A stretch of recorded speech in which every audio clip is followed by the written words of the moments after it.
السلام علیکم. زه یم انیس خان. پرون په امریکا کې یو ډیره اهم واقعه شوې وه او هغه دا وه چې د رژیم چینج کې یو کردار ډونلډ لو چې د هغې ذکر به عمران خان ډیر کو او د هغه نه د سینټ کمیټې تپوسونه کول چې ستا په دې رژیم چینج کې کردار شته او کنه. دا ډیره اهم واقعه ده او دا په څه وجه ممکنه شوه؟ دا صرف په دې وجه ممکنه شوه چې اورسیز پاکستانیان کم چې په امریکا کې دي او د خپل ملک سره ډیره زیاته مینه لري او د رژیم چینج نه پس چې کم تباهي راغلې ده د امریکې او د اسټابلیشمنټ په وجه په دې ملک کې جمهوري حکومت ختم کړی د هغوی سره ډیر فکر و نو هغوی هلته کې په خپل سینیټرانو باندې پریشر واچو چې دا ډونلډ لو راوغواړي او د ده نه دا معلومات والي. هغه کمیټې هغه پروسیډینګ ټول برای راست او ډیر مزیدار و.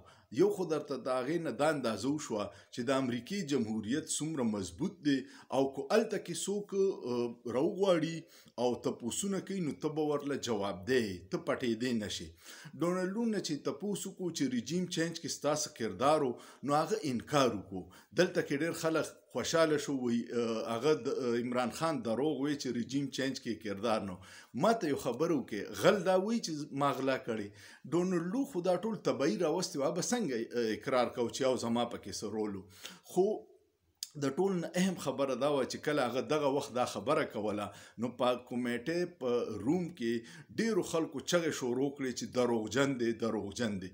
دا کو پاکستانو او دغسې په دومره با اختیاره سړي پسې اواز کړی وي کیدای شي اوس په یو 200 د دهشتګردۍ اف آی آر کړی وي خو هلته دا نشي کولی. هلته کې د عوامو ته جوابدی زمونږ حکمرانان عوامو ته جوابدی نه دي.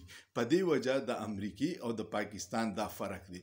بیا پکې سینیټر شرمن یو ډیر عجیبه مطالبه وکړه چې زمونږ سفیر چې کم په پاکستان کې دی فوري جیل ته لاړ شي او د عمران خان سره د ملاقات وکړي نه د تپوس وکړي چې دا ته بیګناه په یک طرفه عدالتي جعلي کیسونو کې بند کړي دا ټول معلومات دی تیوالي. دا ډیر اهم ډیولپمنٹ دی او دا نه پس ډیولپمنٹ پکې اهم دا دی چې ډونلډ لو نه تپوس وکړو چې امریکې په پاکستان په الیکشن باندې څه خیالات دي نو هغه ورته وایي چې دوی ته مونږه فری اینډ فیر الیکشن نشو ویلی. ډیره داندلي پکې شوې ده ډیر زیات مداخلت پکې شوې دي. نو دا د دې زمونږ د اسټابلیشمنٹ او زمونږ د حکمرانانو دپاره یو د عبرت مثال دی چې د امریکې خوشحالولو دپاره تاسو څه وکړو خو هغوی د خپل عوام ته جوابدی هغوی بیا ستا سره نه ودرېږي. په دې کې اوس اهم خبره دا ده کو زمونږ د ډونلډ لو هر څه بیان ورکړه ټول د عمران خان په حق کې راغی.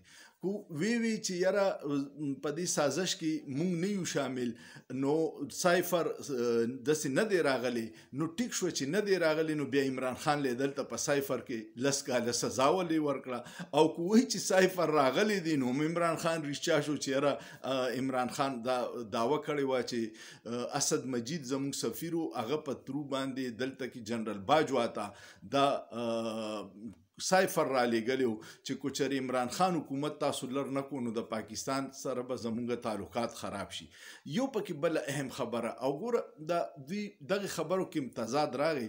یو طرف ته وایي چې مونږ په رژیم چینج کې څه کردار نشته او بل طرف ته یې بیا د ایران د ګیس پایپ لاین تپوس وکړو نو ورته ووایي چې دغه ګیس پایپ لاین مونږ بند کړی دی او دغه کو پاکستان ضد کوي نو بیا به زموږ تعلقات خراب شي. نو د پاکستان ټول مفادات د امریکې سره جوړاو دي او هغې کې زموږ د ریاست چې دی دوی د امریکې دومره غلامۍ ته تللي دي چې د عوام د مفادو نه ټولې غلطې فیصلې کوي. چین د ایران نه تیل الي چین د ایران نه انډیا ته الي یو مونږ ته نشو اغستی نو دا ډیره بدقسمتي ده او په دې وجه ده چې مونږ خپل ملک هغې تباهۍ ته رسولی دی د امریکې په غلامۍ کې چې اوس مونږ راچوتېدی نشو. امریکا د په خطه کې اوس د هندوستان سره ولاړه ده ستا سره نه ده ولاړه او تا ته وایي چې ته به اوس د هندوستان غلامي کې او دغه به ترتیب رواني او امریکې ته اصلي خطر د چین نه ده، نو هغه امریکې هندوستان الته کې مضبوطی چې چین په راکابو کی او پاکستان به اسې بس د یو کرای ټټو غونته استعمالیږي. الله دې زموږ په دې حال رحم وکړي. خو د ډونلډ لو دا کم پروسیډینګ دی دا ډېر اهم او دا صرف او صرف د پاکستانیانو محب وطن پاکستانو په وجه باندې ممکنه شوه چې کم دې ملک ته 10 ارب ډالر هر کال را لیږي. نو که اورسیز پاکستانیانو لمونږ توجه ورکو، هغوی له د ووټ حق ورکو، نو د مونږ د آی ایم ایف نه خلاصېدی شو. 1 ارب ډالر واغسته حکومت په خوشحالو دی چې مونږ ته قرضه ملاو شو او 10 ارب ډالر د اورسیز پاکستانیانو را لیږي. هغوی چې په ایرپورټ راځي کم بدحل ورسره تاسو کوئ، د ووټ حق مو ته اغستې دی. نو دا زمونږ د غلطو پالیسیانو نتیجې دي. خو بهرحال د ډونلډ لو پروسیډینګ او هغه کمیټې ته راغوښته دا د پاکستانیانو ډېره غټه کامیابي ده. د هغې پاکستانیانو کم چې پړه لیکا دي، کم چې سوشل میډیا استعمالي او زموږ ریاست د سوشل میډیا نه ولې یریږي؟ ځکه چې هغوی د دوی د دروغو توړ ورله ورکړي. دنیا خو اوس ګلوبل ویلیج دی، ته دروغ چې ووایې نو فوري د هغې کاونټر نیریټیو راشي او ستا هغه دروغ ثابت شي. امید لرم تاسو به ډونلډ لو په دې معامله پوه شوي یې. کو پوه شوی پې نو زما چینل انیس خان آفیشل سبسکرایب کې، کمنټ پې وکړئ، لایک یې کړئ او دوستانو سره شیر لازماً کړئ او سوچ پې وکړئ. په سوچ کې څه ګناه نشته.